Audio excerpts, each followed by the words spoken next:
All right, now we're going to start looking at some statistics. So this lesson is called Descriptive Statistics. Now remember the difference between statistics and probability. Probability is the chances that something will occur. Probability, so it's before it occurs, the chances that it will occur. Statistics is taking that data afterwards, after things have occurred, and looking at the data.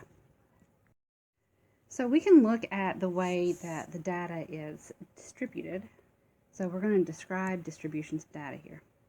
So we can have a negative or left skewed distribution. And so when you look at it, it looks like somebody's pushed down on the lower or the negative side of it, and it's bumped it up more toward the right hand side, but you're pushing down the negative side. But you really need to pay attention to these two pieces of data.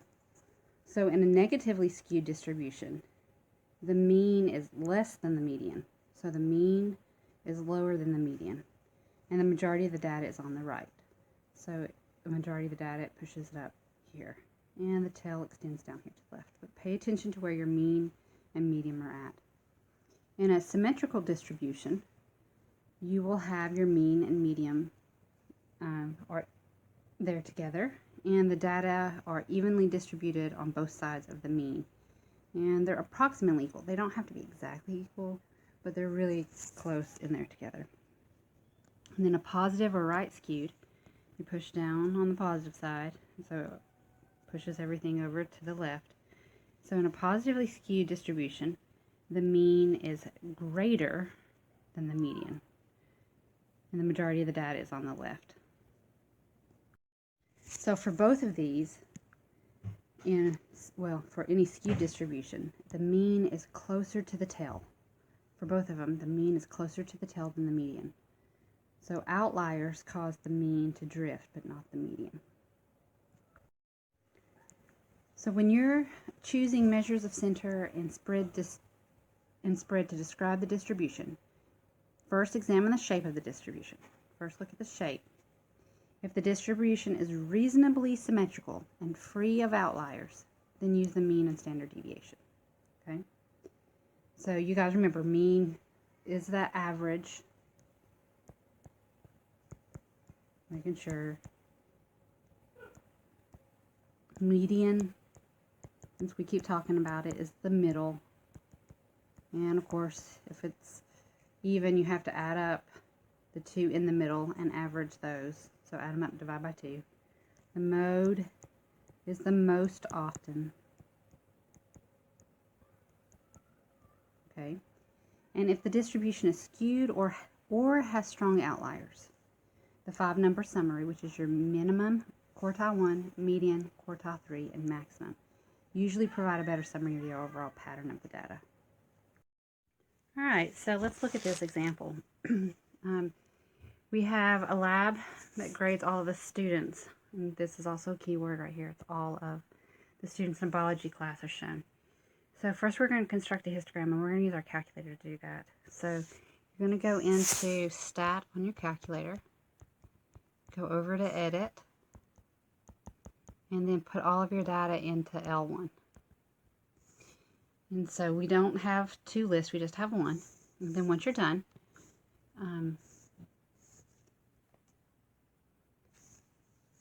I guess you select Edit. You put all your data into L1, sorry.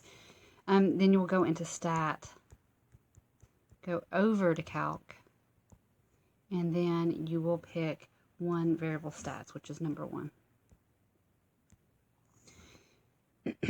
And so you'll want it to graph it for you. And so once you go through the one variable stat, you'll turn on stat plot 1. So you'll hit second, y equals,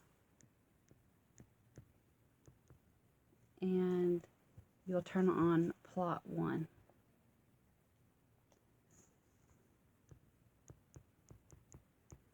You'll turn it on and select a histogram, so the one that looks like that, and then pick list 1. Typically it's in there. Then you can hit zoom stat, and it will zoom to your data. Now that's number 9 in your zoom list. I know I keep saying a lot, sorry. Yes, it's number 9. Your picture may not look the same as mine. Okay, so sometimes you need to go in and adjust your window. So if you get something that you're like, I want to look at this a little differently, you can change that. I have my window going from X-Men of 60, and then max is 100, and it's going by 5. So my X scale is what it's going by. My Y min is 5, or sorry, my Y min is 0. The max is 5, and it's going by scale of 1. And my resolution is 1. If you have all that, then it'll look the same, or very, very close to the same. So describe the distribution. To me, that looks like it's symmetric. The distribution, it's a single peak. It's pretty close to the middle, and it looks pretty symmetric on both sides. And then summarize the data. Since it has symmetric distribution, we're going to use the mean and the standard deviation. And that was in our one variable stat list. Now, you may be wondering where to get the standard deviation at and the mean. So the mean, when I look at that list, when I ran my one variable stats, okay, so you may need to go back to that. I have this X bar, and it's 81.25, so that's 81.3%. That's your mean. The X bar is your mean. And then I have a sum of X, and so that's the summation of all the X's, and then summation of all the X squares. And then I have this S of X. Now that is a sample standard deviation. So whenever you're taking a sample of a whole population. But see how it says all of the students? That is the full population standard deviation. And that's when you want to use this one. So you want your population standard deviation. And that was 9.3. So sometimes your data is not going to be symmetrical or skewed. So sometimes it doesn't. And if it doesn't, it could fall into what are clusters. So if the distribution has a gap in the middle and 2 separate clusters, it may result in what is known as a bimodal distribution. And so a bimodal distribution will have 2 clusters in it. For the data here, we have sample 20 colleges at a college fair as shown. We're going to take this data and we put it in to my list one. And then I look at a histogram. And I look at it, and it is definitely a bimodal. See, we have the 2 peaks here. And so that means we need to actually look at the 2 different peaks by themselves. So I actually had my list sort my data. I went into stat, and then I did number 2 sort A, and then I clicked second number 1, and it'll do L1, and it sorts out my numbers in order in my list 1, so it's easier for me to see where the data splits at. And so then I go back into my edit, and I see where my numbers jump. And there was a jump in the middle here from my 182,000, and then the next number was 256,000. So that's where I split my data, and I put everything up to the 182,000 into L1, and then everything, actually I put it into L2, and then everything else I put in, or kept in L1. I deleted the rest of it out of L1. And that's an L1, not a 4, by the way. That looks like a 4.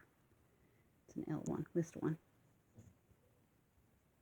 So I need to get my 2 centers from each of the clusters. So I need to do 2 of the stats. So I go to stat, calculate one variable stats.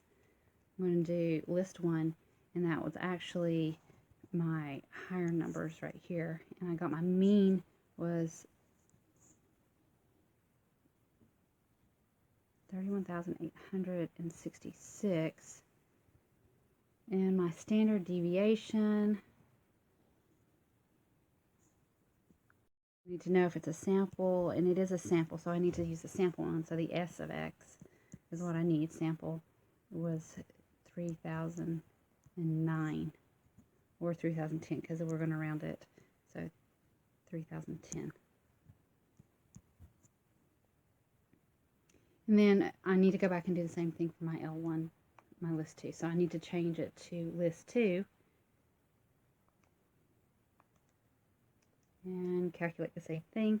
And I get my mean was 10,900 and my standard deviation of the sample was 4,248.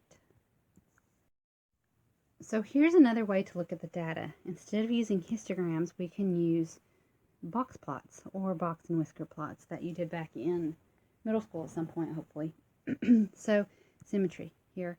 If we look at it and it's a negatively skewed, your left whisker is going to be longer than the right whisker. And the line representing the median right here is closer to the Q3 than to Q1. Symmetrical, it's pretty much in the middle. They're pretty much the same length, and the line representing the median is exactly between Q1 and Q3.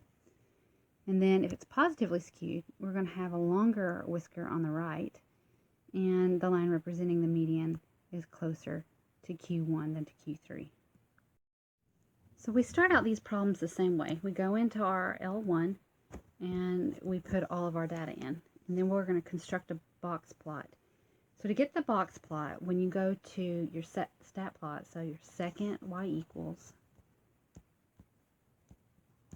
and you go into your stat plot, number 1, you want to pick the one, and there's 2 of them look very similar, but you want to pick the one that has this. There's one that has just a single box with whiskers. Don't pick that one. You want the one with the line down the middle of it. It's the 1, 2, 3, 4, the 5th one. And then you can zoom stat and see it. So when we look at this, this is what I see with mine. Again, putting in your L1, going and running your one variable stats. So your stat over to calc, and then number 1, one variable stats. You're going to be able to see all these numbers.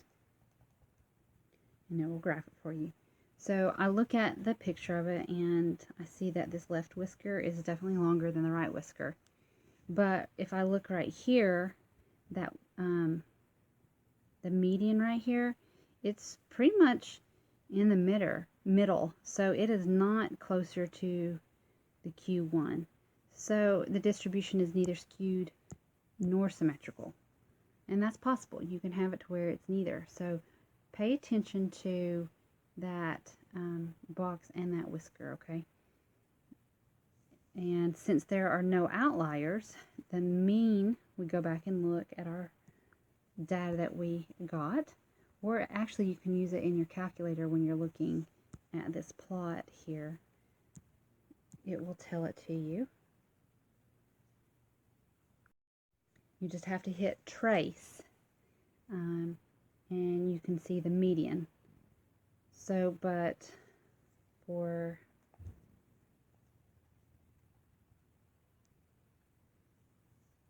the mean, you need to go into the list.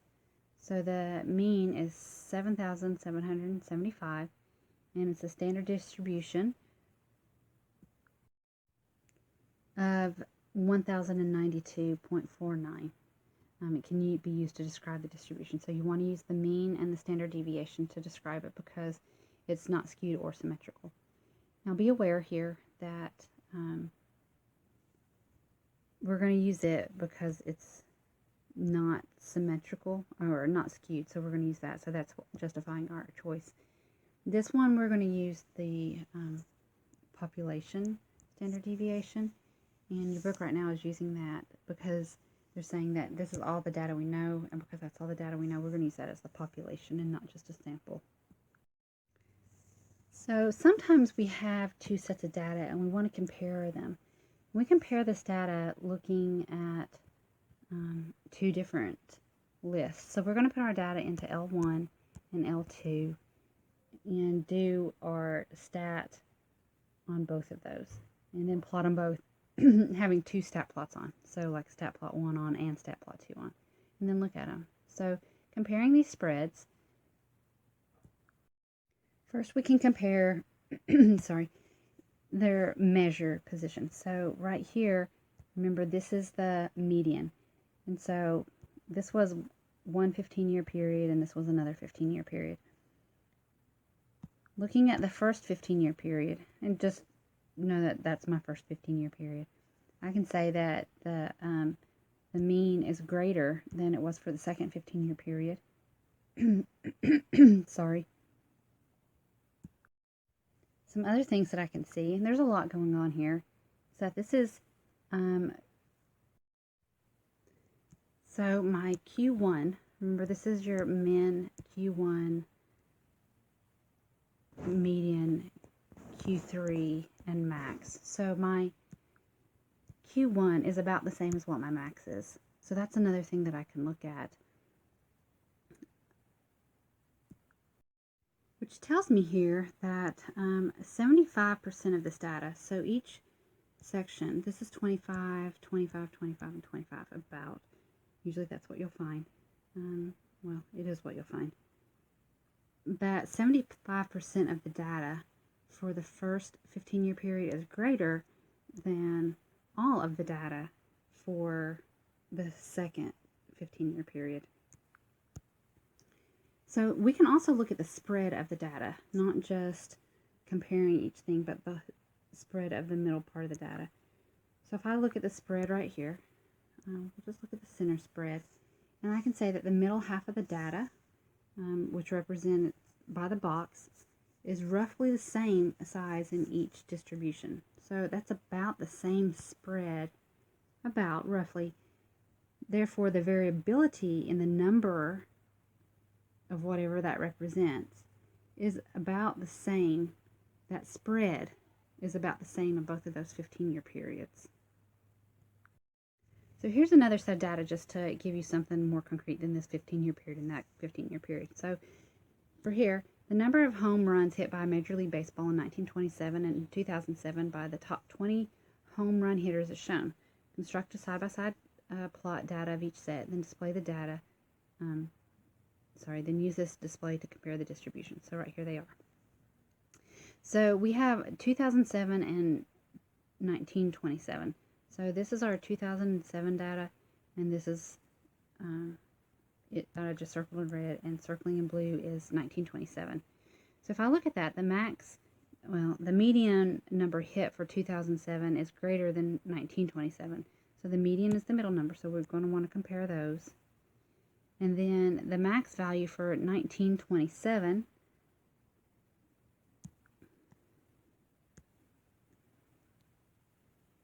so 1927 data, the max value right here, is almost the same as the minimum for 2007.